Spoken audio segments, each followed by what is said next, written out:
ॐ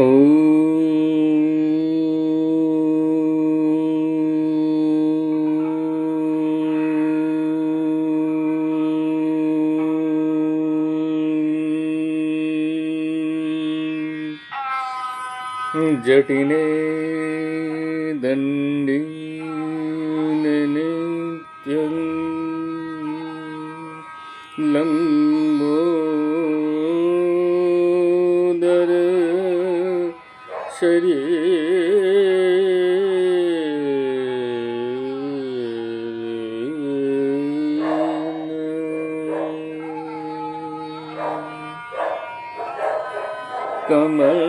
कमण्डलो निषङ्गाय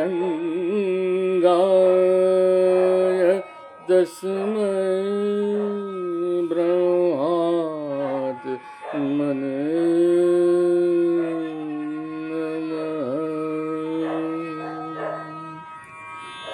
जय गोसाई जय गोसाई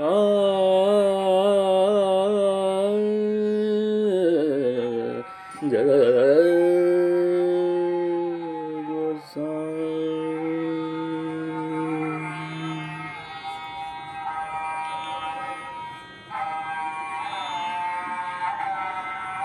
গ্রন্থ দরবেশ দর্শন, পত্রাংশ সংখ্যা 102।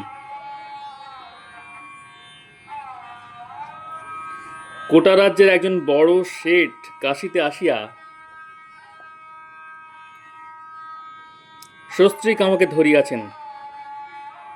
তাহার স্ত্রীর সন্তান হয় না বলিয়া মানত করিয়াছিলেন যে যদি ছেলে হয় তবে কোনো তীর্থস্থানের স্থায়ী সৎকার্যের জন্য তিনি 30,000 টাকা দিবেন। তাহার ছেলে হইয়াছে এবং কাশীতে ওই সৎকার্যের জন্য আসিয়াছেন। আমাকে আসিয়া বলিলেন, আপনার মঠের তাবে একটি ব্রহ্মচর্য বিদ্যালয় স্থাপন করুন। আমি এই মঠকে এই কার্যের জন্য 30,000 টাকা একটি ট্রাস্ট ফান্ড করিয়া দেই। আমি বললাম, এত লোক থাকিতে আমাকে কেন? তিনি বলিলেন, কাশীতে সকলেই বলে আপনি যথার্থ সাধু, আমার বিশ্বাস হইয়াছে। তখন করজোড়ে বলিলাম, ক্ষমা করুন, বিদ্যালয় করার মতো কার্যে আমি একান্ত অক্ষম। সে উৎসাহ কর্মশক্তি আমার নাই। বিশেষত আমি 30,000 টাকাকে বড় ভয় করি।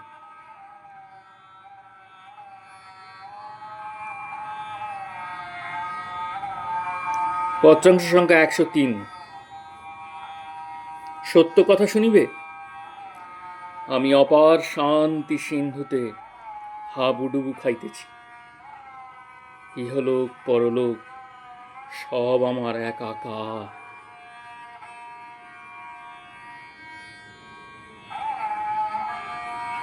পত্রাংশ সংখ্যা 104। তোমার মন্দির কাব্য ভালো লাগিয়াছে শুনিয়া সুখী হইলাম। সাধনের যতগুলি অবস্থা আছে, যেটির পর যেটি আসে, মন্দির কাব্যে সে সমস্তই বর্ণিত হইয়াছে।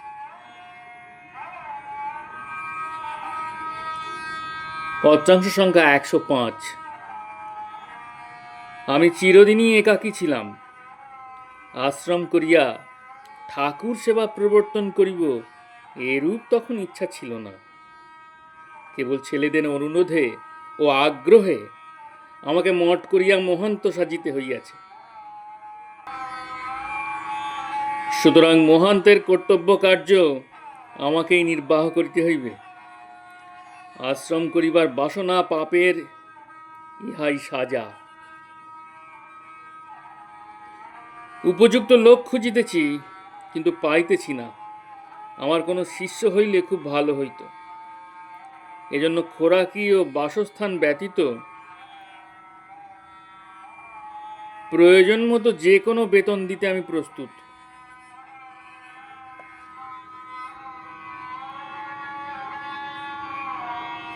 যতদিন ঠাকুরের ইচ্ছা হইবে আমাকে খাটাইয়া লইতে।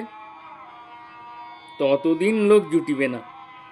যখন আমার কর্ম শেষ হইবে তখন তো লোক জুটিবে।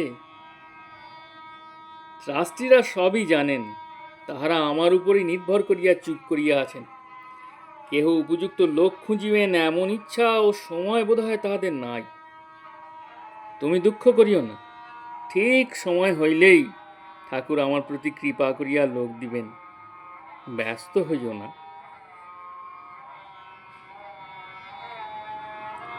পত্রাংশ সংখ্যা 106। আমার শরীর বড়ই দুর্বল। এই দুর্বলতার জন্য কোথাও যাওয়া আসা করিতে আদৌ ভালো লাগে না। কিন্তু আমার ভিতরে কোনো অসুখ নাই। মাঝে মাঝে রাত্রে কাশি উঠিয়া উৎপাত করে বটে, কিন্তু তাহা নিতান্ত সাময়িক। বলিতে কি, আমি বেশ আনন্দেই আছি। হিসাবপত্রের কাজ করিতে হয় বলিয়া আমার কোনো কষ্ট হয় না, কারণ নীরবে ভজন করা আর এই হিসাব লেখা দুইটি আমার কাছে সমতুল্য। পত্রাংশ সংখ্যা 107।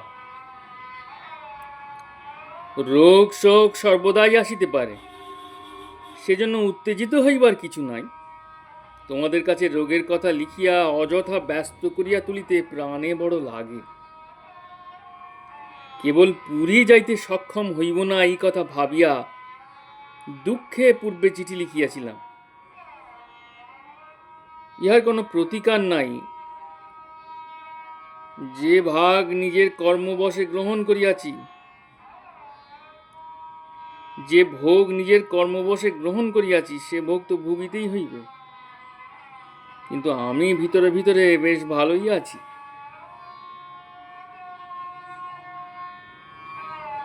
পত্রাংশ সংখ্যা 108। কাশীতে ফিরিয়া বড়ই আনন্দ বোধ করিতেছি। এখন প্রার্থনা করো যেন অতি শীঘ্র শ্রী শ্রী গুরুদেবের চরণতলে দেহ বিসর্জিত হয়। এই আশায় ও লোভে প্রাণ ডগমগ করিতেছে। চন্দন কাষ্ঠের দণ্ড ধীরে ধীরে প্রস্তুত হইলে তুমি ও বৃন্দামা এখানে আসিয়া ঠাকুরের পাশে ওই দণ্ড রাখিয়া যাইও। আমি মরিব না, তোমাদের দৃষ্টি হইতে অপসারিত হইব বটে, কিন্তু তোমাদের প্রত্যেক কার্যে আমার লক্ষ্য থাকিবে। শ্বাসে প্রশ্বাসে নাম করাই আমার সাক্ষাৎ পাইবার একমাত্র উপায়। বাবা মা, তোমরা আমার আশীর্বাদ লও। পত্রাংশ সংখ্যা 109। কর্ম দ্বারাই মানুষ ক্রমে ক্রমে কর্মে আসক্ত হয়। আমার আর কর্ম আছে বলিয়া আমি মনে করি না। লোকের উপকার হইবে মনে করিয়া আমি যাহারা চোখের সামনে আসিয়া উপস্থিত হয় তাহাদের ঔষধ দিয়া থাকি। এখন কোথায় রোগী আছে তাহা খুঁজিয়া বাহির করিয়া যদি লোকের উপকার শুরু করিয়া দেই, তাহা হইলে নূতন কর্মের সৃষ্টি করা হইবে। উহা সর্বারম্ভ পরিত্যাগের লক্ষণ নহে। এই জন্য কাশীতেও আমি কোনো বাড়ি রোগী দেখিতে যাই না। যাহাদের আবশ্যক, হাঁটিতে না পারিলে ডুলি করিয়া আসিয়া তাহারা আমাকে দেখায়। যাহারা আসে না তাহাদের সম্বন্ধে আমার কোনো কর্তব্য আছে বলি আমি মনে করি না।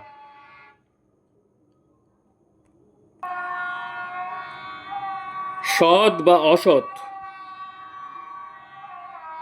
কোন রকম কাজ খুঁজিয়া বাহির করিয়া ঘাড়ে লইতে আমি অনিচ্ছুক। কেবল হাতের কাছে যে কাজ আসে মাত্র তাহাই নীরবে করিয়া যাই। 19 আষাঢ় খালিয়া পৌঁছিলেও রোগী দেখিতে আমি তোমাদের বাড়ি যাইতে অক্ষম।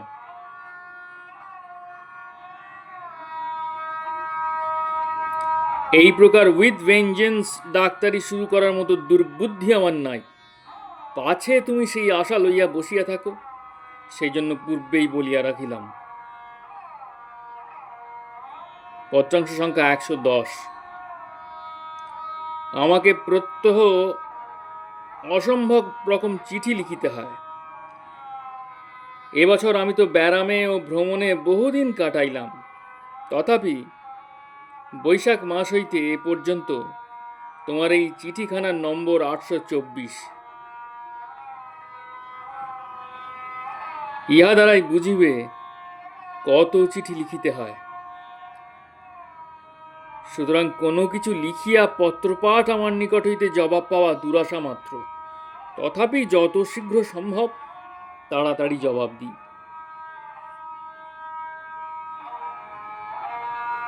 পত্রাংশ সংখ্যা 111। তোমার মায়ের কোনো ব্যাধি নাই। যে অম্বলের ব্যারামে তিনি ভুগিতেছেন, উহা প্রারব্ধ, মানুষের হাত নাই। এই জন্য তোমার মায়ের বিশেষ কোনো দুঃখ নাই। পত্রাংশ সংখ্যা 112।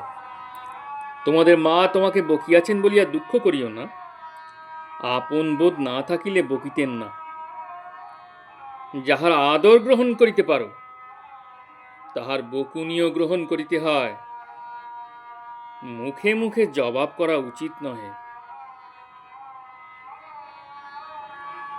পত্রাংশ সংখ্যা 113। চিঠির আরম্ভ হইতে শেষ পর্যন্ত কেবল আমারই স্তুতিতে পরিপূর্ণ। পয়সা খরচ করিয়া স্তব লিখিয়া পাঠাইবার আবশ্যকতা কি বুঝিতে পারিলাম না। আমার মহিমা কীর্তন করিতে হইলে নিজের মনে মনেই কহিবে, অথবা আপন ধর্মভ্রাতাদের সঙ্গে আলোচনা করিতে পারো। কাগজে লিখিয়া ডাকে আমার নিকট পাঠাইবার আবশ্যকতা নাই।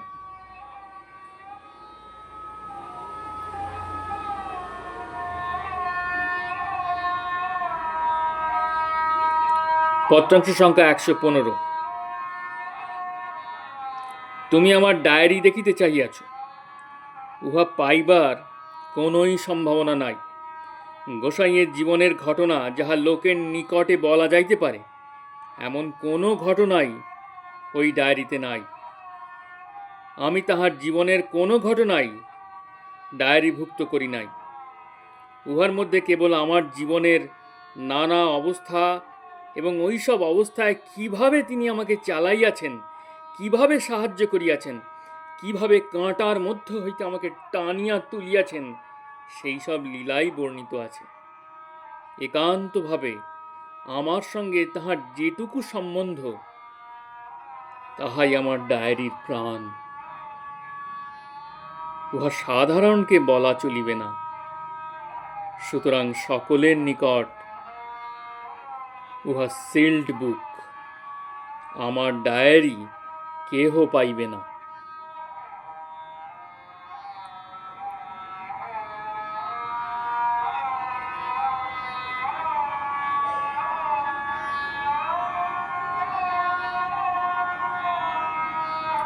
পত্রাংশ সংখ্যা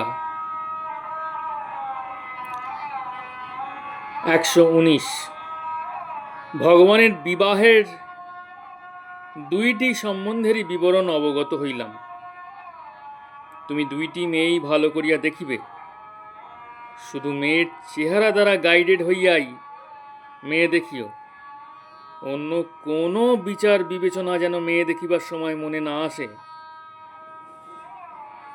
কিন্তু আমার গ্র্যাজুয়েট মেয়ে সম্বন্ধে একটা কুসংস্কার আছে, তাই বলিয়া মেয়ে দেখার সময় সে কুসংস্কারকে কখনো আমল দেই না।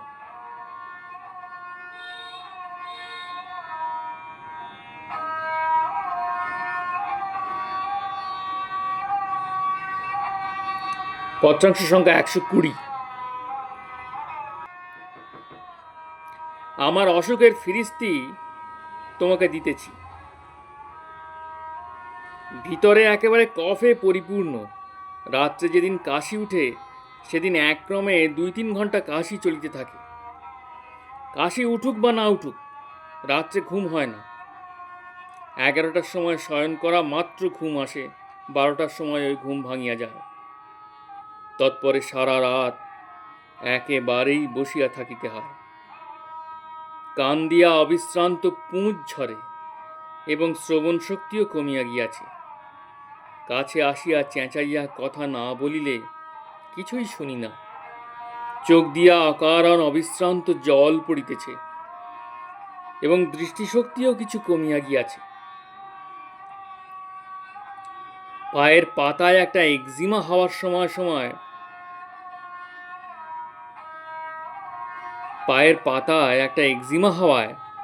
সময় সময় চুলকাইয়া ঘা করিয়া ফেলি।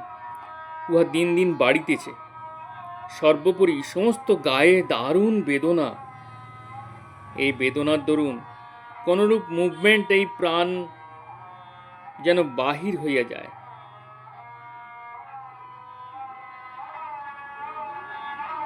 কোমরের বেদনার দরুন ভালো হইয়া দাঁড়াইতে পারি না। খোঁড়াইয়া একটু একটু হাঁটিতে হয়। 2-4 পায়ের বেশি হাঁটিতে পারি না।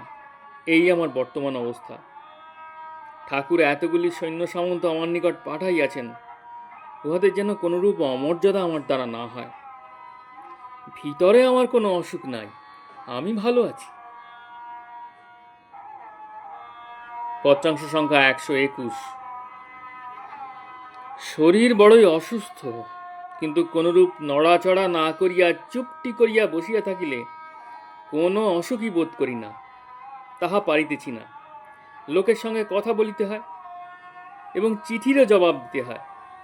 তোমায় চুপি চুপি বলিতেছি, বাহিরে এত অসুখ থাকিলেও ভিতরে আমি বেশ ভালোই আছি। আমার কোনো কষ্ট নাই।